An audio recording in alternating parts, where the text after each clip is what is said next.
അസ്സലാമു അലൈക്കും വറഹ്മത്തുള്ളാഹി. പ്രിയപ്പെട്ട 3ാം ക്ലാസ്സിലെ കുട്ടികളെ, അഖീദ പരീക്ഷയുടെ മോഡൽ ചോദ്യപേപ്പറാണ് നമ്മൾ നോക്കാൻ പോകുന്നത്. അരക്കൊല്ല പരീക്ഷയ്ക്ക് 1ാം പാഠം മുതൽ 7ാം പാഠം വരെയാണ് പരീക്ഷയ്ക്ക് ഉണ്ടാവുക. അതിൽ കാക്കൊല്ല പരീക്ഷയ്ക്ക് ശേഷം എടുത്ത പാഠം 5, 6, 7 പാഠങ്ങളാണ്. 2 പാർട്ടായിട്ട് റിവിഷൻ വീഡിയോ നമ്മൾ ചെയ്തിട്ടുണ്ട്. നിങ്ങൾ യൂട്യൂബിൽ പോയിട്ട് CM മദ്രസ ട്യൂഷൻ ക്ലാസ് 3 അഖീദ റിവിഷൻ എന്ന് അടിച്ചു കഴിഞ്ഞാൽ നിങ്ങൾക്ക് അത് കിട്ടും. അതിൽ 2 വീഡിയോ ഉണ്ട്. ആ 2 വീഡിയോ നിങ്ങൾ പൂർണ്ണമായി കണ്ട് പഠിച്ചതിന് ശേഷമാണ് നിങ്ങൾ ഈ വീഡിയോ കാണേണ്ടത്. എന്നിട്ട് ഇതിൻ്റെ ഉത്തരങ്ങൾ നിങ്ങൾക്ക് കിട്ടുന്നുണ്ടോ എന്ന് നോക്കുക. ഇവിടെ നിൽക്കുക, എന്നിട്ട് പ്ലേലിസ്റ്റ് നിൽക്കുക. ഇവിടെ കണ്ടോ, അഖീദ ക്ലാസ് 3 റിവിഷൻ കണ്ടോ, ഇതിന്മേൽ നിൽക്കുക. നിങ്ങൾ ഇങ്ങോട്ട് നോക്കൂ, 2 വീഡിയോ ഇവിടെ ഉണ്ട്, കണ്ടില്ലേ? 1ാമത്തെ വീഡിയോ 1 മുതൽ 4 വരെ പാഠങ്ങളാണ്. 2ാമത്തെ വീഡിയോ കാക്കൊല്ല പരീക്ഷയ്ക്ക് ശേഷം എടുത്ത പാഠങ്ങൾ 5, 6, 7 പാഠങ്ങൾ, കണ്ടില്ലേ? അപ്പോൾ ഇങ്ങനെയാണ് എന്ത് ചെയ്യുക, ഇത് 2 വീഡിയോ കണ്ടാൽ തന്നെ 7 പാഠം മൊത്തം പഠിക്കാൻ കഴിയും. 1ാമത്തെ ചോദ്യം, യോജിച്ചവ ചേർക്കാം. അമ്പിയാക്കളിൽ ഏറ്റവും ശ്രേഷ്ഠർ ആരാണ്? നമ്മൾ പഠിച്ചിട്ടുണ്ട്, അമ്പിയാക്കളിൽ ഏറ്റവും ശ്രേഷ്ഠർ ആരാണ്? മുർസലുകളാണ്. മുർസലുകൾ, ഇതാണ് അതിൻ്റെ ഉത്തരം, മുർസലുകൾ. ഇനി ഇവിടെ തന്നെ നമ്മളൊരു ചോദ്യം കൂടി പഠിക്കും. മുർസലുകൾ ഏറ്റവും ശ്രേഷ്ഠർ ആരാണ്? ഉലുൽ അസ്മുകൾ, അല്ലേ? അടുത്തത് കിതാബുകൾ. നമ്മൾ പഠിച്ചിട്ടുണ്ട് 4 കിതാബുകളും 100 ഏടുകളും, അല്ലേ? അപ്പോൾ കിതാബുകൾ എത്രയാണ്? 4. അടുത്ത് ഏടുകൾ എത്രയാണ്? 100. അടുത്ത് ഖബറിൽ വെച്ച് ചോദ്യം ചെയ്യൽ. ഖബറിൽ ചോദ്യം ചെയ്യാൻ 2 മലക്കിൻ്റെ പേര് പറയും. 2 മലക്ക് വരുമല്ലോ. എന്താണ് 2 മലക്കിൻ്റെ പേര്? മുങ്കർ, നക്കീർ അലൈഹിസ്സലാം. മുങ്കർ, നക്കീർ അലൈഹിസ്സലാം. അടുത്തത് സ്ത്രീകളോ പുരുഷന്മാരോ അല്ല. ആരാണത്? മലക്കുകൾ സ്ത്രീകളോ പുരുഷന്മാരോ അല്ല. അടുത്ത് നന്മ തിന്മ എഴുതൽ. ആരാണ്? റഖീബ് അതീദ് അലൈഹിസ്സലാം. ഇനി അടുത്ത ചോദ്യം, അള്ളാഹു കൽപ്പിക്കുന്നതെല്ലാം ചെയ്യുന്നവരാണ് ആര്? മലക്കുകൾ. ഇത് അവിടെ ഉത്തരമുണ്ട്, അങ്ങോട്ട് കോപ്പി അടിച്ച് എഴുതിയാൽ മതി, മലക്കുകൾ. അടുത്തത് മുഹമ്മദ് നബി സല്ലല്ലാഹു അലൈഹി വസല്ലമ സർവ്വ മനുഷ്യരിലേക്കും ജിന്നുകളിലേക്കും ബാക്കി എന്താണ്? ഇതാ, നിയോഗിക്കപ്പെട്ടവരാണ്. എങ്ങനെ ഇത് എഴുതാൻ പഠിക്കണം. നിയോഗിക്കപ്പെട്ടവരാണ്. ഇവിടെ പരീക്ഷയ്ക്ക് തിരിച്ചു ചോദിക്കാം. എങ്ങനെ? സർവ്വ മനുഷ്യരിലേക്കും ജിന്നുകളിലേക്കും നിയോഗിക്കപ്പെട്ടവരാണ് ആരാണ്? മുഹമ്മദ് നബി സല്ലല്ലാഹു അലൈഹി വസല്ലം. അടുത്ത വേറൊരു ചോദ്യം, മുഹമ്മദ് നബി സല്ലല്ലാഹു അലൈഹി വസല്ലം നിയോഗിക്കപ്പെട്ടു ആരിലേക്ക്? സർവ്വ മനുഷ്യരിലേക്കും ജിന്നുകളിലേക്കും. മനുഷ്യ എങ്ങനെ എഴുതാൻ പഠിക്കണം? മനുഷ്യരിലേക്ക്, ജിന്നുകളിലേക്ക്. ഓക്കെ. അടുത്തത്, ശരിയായ ഉത്തരം പറഞ്ഞാൽ അവരുടെ ഖബർ സ്വർഗ ഡാഷ്. എന്താണ്? അവരുടെ ഖബർ സ്വർഗത്തോപ്പാകും, അല്ലേ?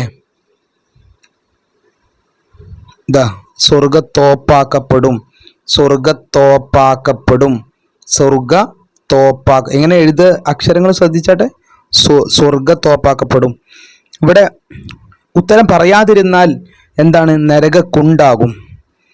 അത് പഠിക്കുക, നരകക്കുണ്ടാകും. ഇവിടെ വേറൊരു ചോദ്യമുണ്ട്. എന്താണ്? ഖബർ നരകക്കുണ്ടാവും ആരുടെ? ഉത്തരം പറയാത്തവരുടെ, അല്ലെങ്കിൽ ഉത്തരം പറയാതിരുന്നാൽ. ഖബർ സ്വർഗത്തോപ്പാക്കപ്പെടും ആരുടെ?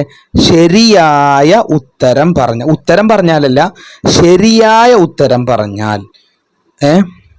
അപ്പോൾ അത് ഓർത്തു വെക്കുക. നമ്മൾ അടുത്ത ചോദ്യത്തിലേക്ക് പോവുകയാണ്. അള്ളാഹു 1,24,000 നബിമാരെ എന്താണ്? 1,24,000 നബിമാരെ നമ്മൾ പഠിച്ചതാണത്. ഇവിടെ അയച്ചിട്ടുണ്ട്. എങ്ങനെ അയച്ചിട്ടുണ്ടെന്ന് എഴുതി നോക്കുക. അയച്ചിട്ടുണ്ട്. മനസ്സിലായോ? ഇവിടെ നമ്മൾ മനസ്സിലാക്കേണ്ടത്, പിന്നെ 1,24,000 നബിമാരെ അയച്ചു. പിന്നെ മുർസലുകൾ എത്ര? അവരുടെ എണ്ണം എത്രയാണ്? 313. അത് പഠിച്ചു വെക്കണം. 313 മുർസലുകൾ.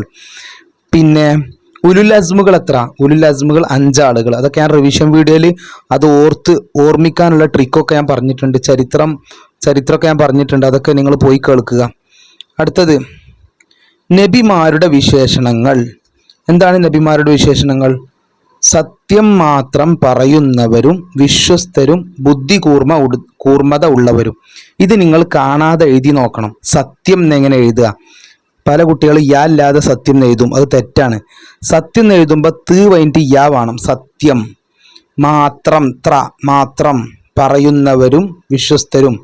നിങ്ങൾ വീഡിയോ സ്റ്റോപ്പ് ചെയ്തിട്ട് എന്ത് ചെയ്യണം? ഒരു നോട്ട്ബുക്കിൽ എടുത്തിട്ട് അത് എഴുതാൻ കിട്ടുന്നുണ്ടോ നിങ്ങൾ നോക്കണം.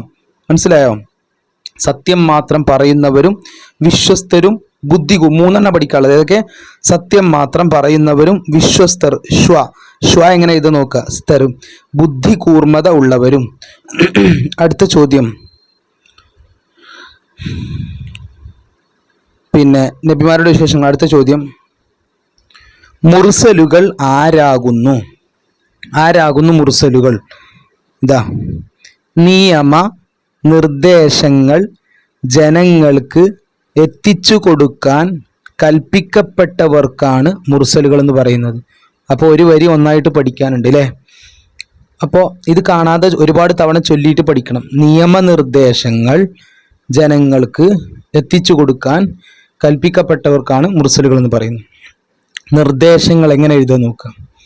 ജനങ്ങൾക്ക്, കൽപ്പിക്കപ്പെട്ടവർ. ഓക്കെ, എഴുതാൻ പഠിക്കാം. അടുത്ത, മയ്യത്തിനെ മറമാടിയ ശേഷം എന്ത് സംഭവിക്കും? എന്താണ് സംഭവിക്കുക മയ്യത്തിനെ മറമാടിയതിനു ശേഷം? മയ്യത്തിനെ മറമാടിയപ്പെട്ടാൽ മുങ്കർ നക്കീർ അലൈഹിസ്സലാം എന്ന 2 മലക്കുകൾ അവനോട് പല കാര്യങ്ങൾ ചോദിക്കും. എന്താണ് മയ്യത്തിനെ മറമാടപ്പെട്ടാൽ ചെയ്യുക? മുങ്കർ നക്കീർ അലൈഹിസ്സലാം എന്നുള്ളതിന് അതിനെഴുതിയാൽ മതി. 2 മലക്കുകൾ എന്നാ വേണമെന്നില്ല. 2 മലക്കുകൾ എന്താ ഇങ്ങനെ ഇത് നോക്കുക. 2 മലക്കുകൾ അവനോട് പല കാര്യങ്ങൾ എങ്ങനെ ചോദിക്കുക? കാര്യങ്ങൾ എങ്ങനെ ഇത്? ശ്രദ്ധിക്കണ്ട, ചോദിക്കും. പല കാര്യങ്ങൾ ചോദിക്കും. അതാണ് അതിൻ്റെ ഉത്തരം. അടുത്ത ചോദ്യം,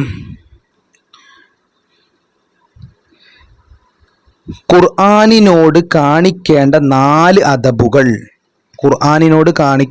അദബുകൾ. അത് നമ്മൾ കാക്കൊല്ല പരീക്ഷൻ്റെ സമയത്ത് പഠിച്ചിട്ടുണ്ട്.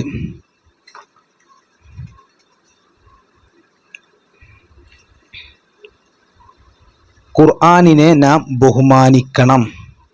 അതിൻ്റെ മീതെ ഒന്നും വെക്കാവതല്ല. പിന്നെ ശുദ്ധി കൂടാതെ അതിനെ തൊടാനോ ചുമക്കാനോ പാടില്ല. അതിൻ്റെ നേരെ കാൽ നീട്ടാനോ വൃത്തിയില്ലാത്ത സ്ഥലത്ത് വെക്കാനോ പാടില്ല. നിയമാനുസൃതമല്ലാതെ അതിനെ ഓതാനും പാടില്ല. അപ്പോൾ എത്രയോ അദബുകൾ ഇവിടെ പറയുന്നുണ്ട്. അപ്പം നിങ്ങൾക്ക് എളുപ്പമുള്ളത് ഏതാണ്? വൃത്തിയില്ലാത്ത സ്ഥലത്ത് വെക്കാൻ പാടില്ല. അതെല്ലാവർക്കും ഓർമ്മ ഉണ്ടാവും അല്ലേ? ഖുർആൻ വൃത്തിയില്ലാത്ത സ്ഥലത്ത് വെക്കാൻ പാടില്ല. അപ്പോൾ അത് നിങ്ങൾ എടുത്തോളൂ. വൃത്തിയില്ലാത്ത സ്ഥലത്ത് വെക്കാൻ പാടില്ല. നേരെ കാല് നീട്ടാൻ പാടില്ല. കാല് നേരെ ഇത് നോക്കുക. നേരെ നീട്ടാൻ പാടില്ല. പിന്നെ ഖുർആന്റെ മേലെ ഒന്നും വെക്കാൻ പാടില്ല. എല്ലാവർക്കും അറിയണല്ലേ? അപ്പോൾ അതിൻ്റെ മീതെ ഒന്നും വെക്കാവതല്ല. അടുത്ത ചോദ്യം,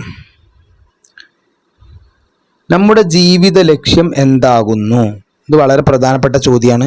ഒരു പക്ഷേ മാച്ച് ദ ഫോളോയിങ്ങിന് എന്തെങ്കിലും വരാം. നമ്മുടെ ജീവിത ലക്ഷ്യം എന്താണ്? ഇഹ പര വിജയമാണ്. എന്താണ് നമ്മുടെ ജീവിത ലക്ഷ്യം? ഇഹ പര വിജയം. പിന്നെ അടുത്തത്, മാലിക് അലൈഹിസ്സലാമിൻ്റെ ചുമതല എന്താണ് മാലിക് അലൈഹിസ്സലാമിൻ്റെ ചുമതല? ഇതാ കുറേ മലക്കുകൾക്ക് ചുമതല നമ്മൾ പഠിക്കുന്നുണ്ട്. അതിൽ മാലിക് അലൈഹിസ്സലാമിൻ്റെ ചുമതല നരകം കാക്കലാണ്. അസ്റായിൽ അലൈഹിസ്സലാമിൻ്റെ ചുമതല എന്താ? റൂഹുകളെ പിടിക്കൽ. മുങ്കർ നക്കീർ അലൈഹിസ്സലാം ഖബറിൽ വെച്ച് ചോദ്യം ചെയ്യൽ. ചോദ്യം എങ്ങനെ എഴുതാൻ നോക്കുക? ചോദ്യം. റഖീബ് അതീദ് അലൈഹിസ്സലാം നന്മ തിന്മ എഴുതൽ. അപ്പോൾ നരകം കാക്കണ മലക്കിന്റെ പേര് മാലിക് അലൈഹിസ്സലാം ആണെങ്കിൽ സ്വർഗം കാക്കുന്ന മലക്ക് പേരെന്താ? റിൽവാൻ അലൈഹിസ്സലാം. റിൽവാൻ അലൈഹിസ്സലാം സ്വർഗം കാക്കൽ. അടുത്തത്, പിന്നെ മാലിക് അലൈഹി സ്വലാമിന് ചുമതല എന്ത്? ഈമാൻ കാര്യങ്ങൾ എന്ന് പറയുന്നു ഏതിന്? ഇതൊക്കെ കാക്കൊല്ല പരീക്ഷയ്ക്ക് വേണ്ടി നമ്മൾ പഠിച്ച ഭാഗത്തു നിന്നുള്ളതാണ്. എന്താ? വിശ്വാസപരമായ കാര്യങ്ങൾക്ക് ഈമാൻ കാര്യങ്ങൾ എന്ന് പറയുന്നു.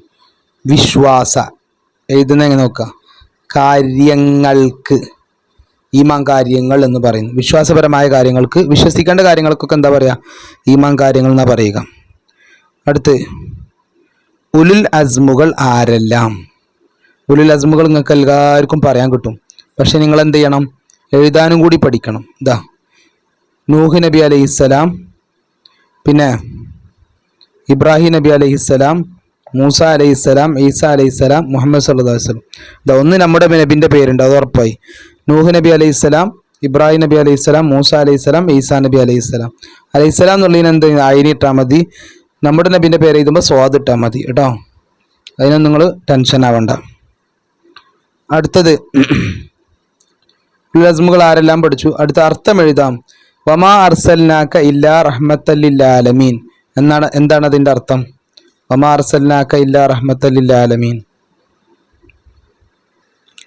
സർവലോകത്തിനും അനുഗ്രഹമായിട്ടല്ലാതെ താങ്കളെ നാം അയച്ചിട്ടില്ല. അപ്പോൾ ഇത് നിങ്ങൾ കാണാതെ പഠിക്കണം. സർവ ലോകത്തിനും അനുഗ്രഹമായിട്ടല്ലാതെ താങ്കളെ നാം അയച്ചിട്ടില്ല.